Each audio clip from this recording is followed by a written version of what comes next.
आखिर कब तक ये नेता चुपचाप देखती रहेगी? कब तक अपने आंखों को और मुंह को बंद रखेगी? आज संसद में भी विपक्ष के नेता राहुल गांधी ने इस पर सवाल उठाया, परंतु प्रधानमंत्री ने कुछ जवाब नहीं दिया। सामने वाला बीजेपी की पार्टी ने कुछ जवाब नहीं दिया। कब तक वो धर्मेंद्र प्रधान को बचा कर रखेगी? कितने दिन तक? आखिर ये कब तक आंदोलन चलता रहेगा? कब तक सरकार गूंगी और बहरी और अंधी रहेगी?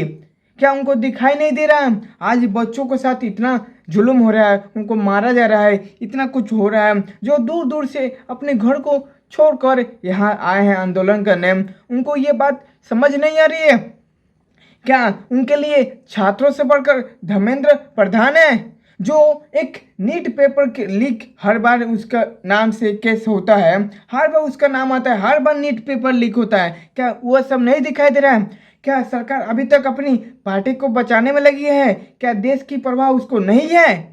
ये सब बहुत सारे सवाल हैं जो लोगों के बीच अभी तक बने हुए हैं, जो लोग सरकार से पूछना चाहते हैं। क्या हमने आपको इसलिए वोट दिया था कि आप हमारे बच्चों के साथ ऐसा जुल्म करेंगे, उनको मारेंगे, चाहे उनके भविष्य के साथ खिलवाड़ करेंगे?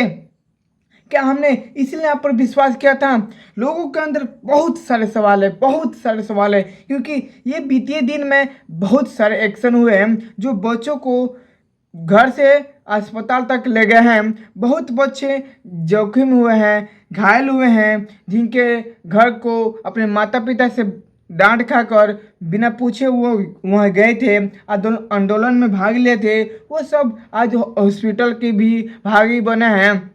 आज उनको हॉस्पिटल भी जाना पड़ा है क्योंकि पुलिस ने उन पर लाठीचार्ज किया है।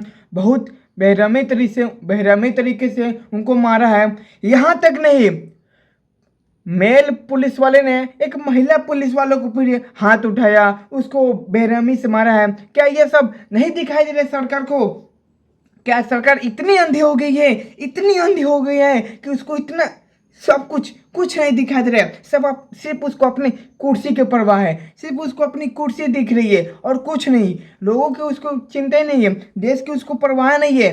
क्या उसको अभी भी लगता है कि आने वाले समय में क्या वो फिर से सरकार अपनी बना पाएगी? कदापि नहीं, क्योंकि उसका जो अभी चाल है, जो उसका वो गहन है, उससे तो ये पूरा कंफर्म हो गया है कि आने वाले टाइम में कुछ हो या ना हो, बीजेपी की सरकार कभी नहीं होगी, क्योंकि उसने अपना सारा रास्ता ही बंद कर दिया है। जो आज कर रहा है वो, जो आज बच्चों के साथ हो रहा है, जो छात्र पढ़ाई के समय में आंदोलन पर खड़े हैं, 3 दिन से 4 दिन से जो अपने शरीर को छोड़कर आंदोलन में लगे हैं, उनको आज एक बात समझ आ गई कि उन्होंने जिसको वोट दिया था, गलत आदमी को वोट दे दिया था। आज उन्होंने एक बात बहुत अच्छी तरीके से समझ ली है कि हमने जिसको चयन किया था, जिस पर हमने भरोसा किया था, वो आदमी एक नंबर का धोखेबाज निकला।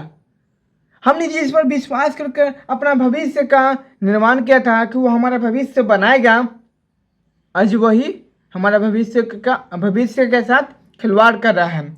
ये सब जितने भी सवाल हैं, ये बच्चों को अंदर, छात्रों को अंदर आ रहे हैं।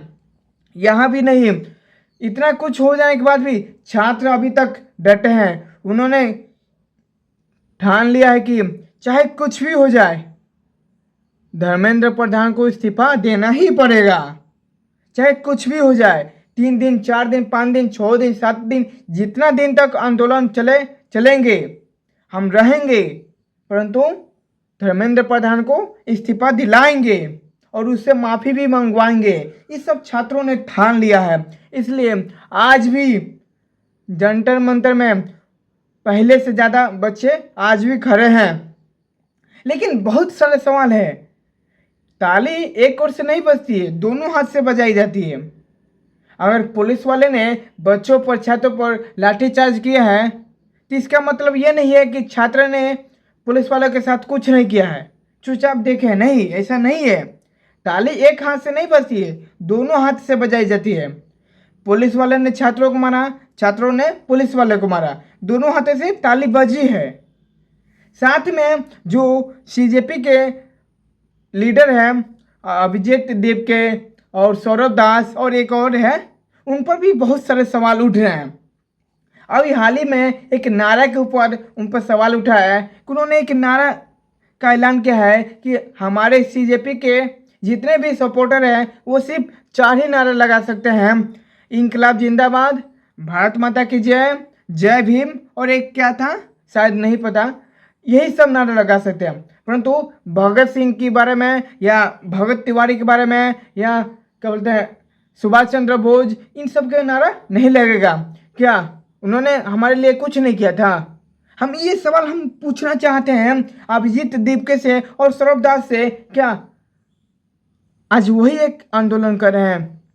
इससे पहले क्या भगत सिंह हमारे लिए कुर्बानी नहीं दिए थे? तो फिर उनका नारा क्यों नहीं लगना चाहिए? हम उनसे पूछना चाहते क्यों नहीं लगना चाहिए? क्या उनका नज़र में भगत सिंह का कोई वैल्यू नहीं है, कोई इज्जत नहीं है? जिन्होंने हमारे देश के लिए फांसी के फंदे पर चले गए, क्या उनके लिए उनके आंखों में कोई सम्मान नहीं है? ये सब सवाल बहुत हैं जो सीजेपी के फाउंडर्स हैं, सीजेपी के जितने लीडर हैं, उनसे सवाल बनता है। क्या आप छात्रों के लिए लड़ाई हो रहा है या नीट पेपर के लिए लड़ाई हो रहा है? तो आप देश के विरोधी में क्या जा रहे हैं? आप छात्र के लिए जब लड़ाई हो रहा है तो छात्र पर रहिए ना। आप नीट पेपर के लिए लड़ाई हो रहा है, नीट पेपर के लिए आंदोलन हो रहा है, प्रोटेस्ट हो रहा है, तो वहीं पर रहिए ना। आप उससे आगे क्यों जा रहे हैं? आप धर्म को बीच में ला दे रहे हैं, आप भगत सिंह को हटा दे रहे हैं इस आंदोलन से। क्यों? आपको कौन अधिकार दे दिया कि आप भगत सिंह को हटा देंगे? क्या वो हमारे लिए आज़ादी नहीं किए थे? हमको आज़ाद नहीं किए थे? हमारे लिए लड़ाई नहीं किए थे? तो फिर आपने उनको नाम क्यों हटाया? बहुत सारे सवाल है जो छात्रों के अंदर, पेरेंट्स के अंदर और छात्रों नेता के ऊपर सवाल पूछना चाहते हैं। उनसे ये पूछना चाहते हैं उन्होंने हमारे भविष्य के साथ खिलवाड़ क्यों किया? कब तक ये सब चलते रहेगा? कब तक हम उनकी जुल्म को सहते रहेंगे?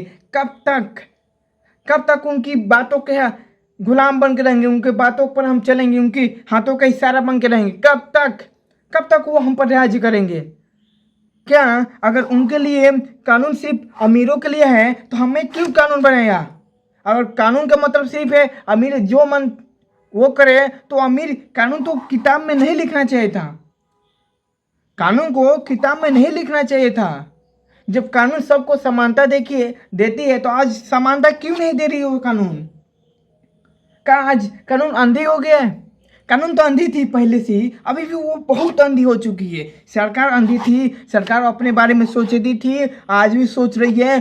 सरकार को सिर्फ अपनी कुर्सी के पड़ी है, अपनी पार्टी के पड़ी है। देश जाए भाड़ में, छात्र जाए भाड़ में, उससे कोई परवाह नहीं है। बस उसको अपनी कुर्सी को बचाए रख रहा है।